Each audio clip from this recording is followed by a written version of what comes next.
Friends, welcome to Sony blogs. ఈ రోజు నేను సర్వపిండి చేస్తున్నా. అది మన తెలంగాణ ఫేమస్ కదా. గిన్నప్ప, సర్వప్ప, ఇంకా తపాల చెక్క అని కూడా అంటారు. ఈ రోజు నేను అది చేసిన చూద్దాం రండి. మీకు కావాల్సింది బియ్యం పిండి, పల్లీలు వేసుకోవాలి. పల్లీలు వేసుకుని టేస్ట్ బాగుంటుంది అనమాట. ఎందుకంటే మా అమ్మ ఇట్లనే చేసేది. నేను చిన్న ఉన్నప్పుడు వేయించి పెట్టిన ముందే. ఇగో ఇట్లా రెండు ఒకళ్ళు వేయాలి. పల్లీలు, ఇంకో శనగపప్పు, కావాల్సినంత శనగపప్పు టేస్ట్ బాగుంటుంది అన్నమాట వేసుకుంటే. పల్లీలు వేయించినాక చల్లారినాక ఇట్లా మామూలు ఇట్లా అనగానే పొట్టు వెళ్ళిపోద్దండి, ఈజీగా వెళ్ళిపోతుంది. ఇట్లా రెండు ముక్కలు చేసి వేసాలి. కొంచెం జీలకర్ర, కరివేపాకు టేస్ట్ బాగుంటుంది అన్నమాట ఇట్లా వేసుకుంటే. ఇవన్నీ వేసి కలిపేసి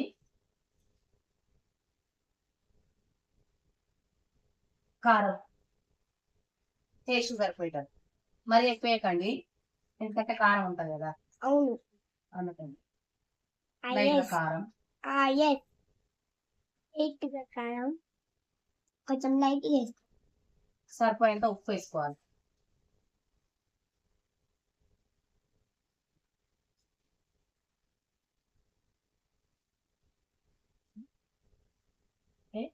ఇవన్నీ కలుపుకున్నాక వాటర్లో అల్లం పేస్ట్ వేసుకొని కలుపుకోండి.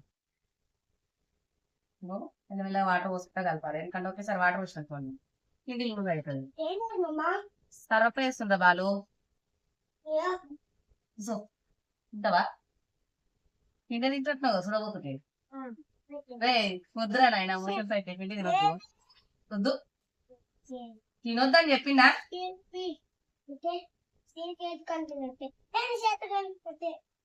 కాకుండా లూజ్గా కాకుండా ఇట్లా మామూలుగా వచ్చేటట్టు కలపాలి పిండి.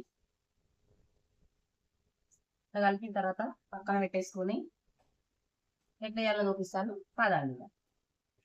ఇలాంటి వెడల్పాటి గిన్నెలు అయితే బాగుంటుందండి, మంచిగా కాలుతుంది. దీని చేపల గిన్నె అంటారు. పర్లేదు, చేసుకొచ్చింది కాదు.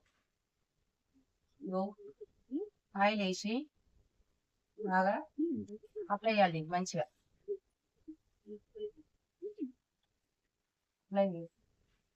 కొంచెం ఇది ఎంత అయితే వెడల్పు ఉందో అంత తీసుకోవాలి క్వాంటిటీ. ఇది అంత తీసుకొని అంత చేసుకొని కొంచెం ఇట్లా సరిపోయేటట్టు తీసుకోవాలి. మధ్యలో పెట్టుకొని ఇట్లా ప్రెస్ చేయాలి. ఇట్లా నొక్కడం వల్ల స్ప్రెడ్ అవుతుంది మొత్తం. మరి మందం కాకుండా పల్చగా కాకుండా చేసుకోండి. అది మందం చేసిరు అనుకోండి పిండి పిండి ఉంటుంది, సరిగా కాలదు కదా.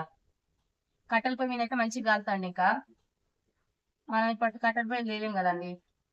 అప్పుడు మన అమ్మమ్మ వాళ్ళు అయితే మంచిగా చక్కగా కట్టెల పొయ్యి మీద చేసేటోళ్ళు. ఇప్పుడు మనకి కట్టెల పొయ్యి అందుబాటులో ఉంటే ఇంకా కట్టెల పొయ్యి మీద చేసుకుంటే బాగుంటుంది. నేను మాత్రం ప్రజెంట్ గ్యాస్ మీద చేస్తానండి.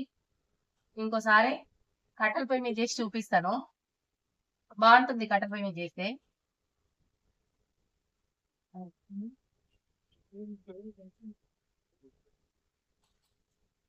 మరి మందం కాకుండా పల్చగా కాకుండా ప్రెస్ చేయండి, బాగుంటుంది.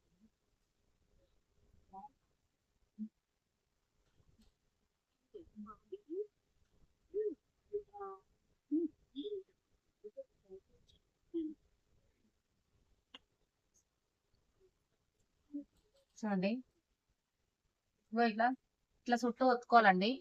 ఒత్తుకున్నాక పొయ్యి మీద మెల్ల చిన్న స్లిమ్ లో పెట్టుకోవాలి. గ్యాస్ మీద స్లిమ్ లో పెట్టుకుంటే బాగా అవుతుంది. ఇంకేంటంటే మధ్య మధ్య అక్కడక్కడ ఇలా చూడండి, ఇట్లా గుంతలు పెట్టాలి. గుంతలు పెట్టి దాంట్లో కొంచెం ఆయిల్ వేయండి, టేస్ట్ బాగుంటుంది. మంచిగా వెనకాల ముందు బాగా మంచిగా కాలుతుంది.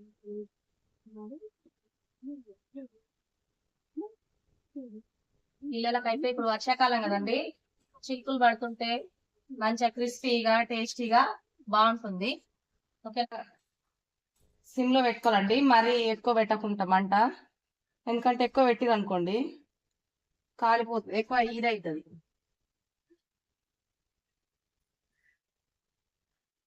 చూడండి, సిమ్ లో పెట్టుకొని మూత పెట్టాలండి. మూత పెట్టడం మర్చిపోకండి.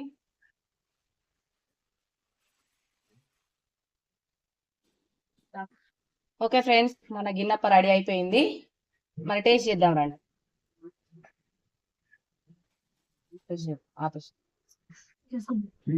ఓకే, మన కరకరలాడే గిన్నెప్ప మరి రెడీ అయిపోయింది. నేనైతే టేస్ట్ చేస్తున్నాను. సూపర్ అండి, చాలా బాగుంది. బాగుందారా? చాలా బాగుంది. ఈ వీడియో కనుక మీకు నచ్చినట్టయితే లైక్ చేయండి, షేర్ చేయండి, సబ్స్క్రైబ్ చేయండి.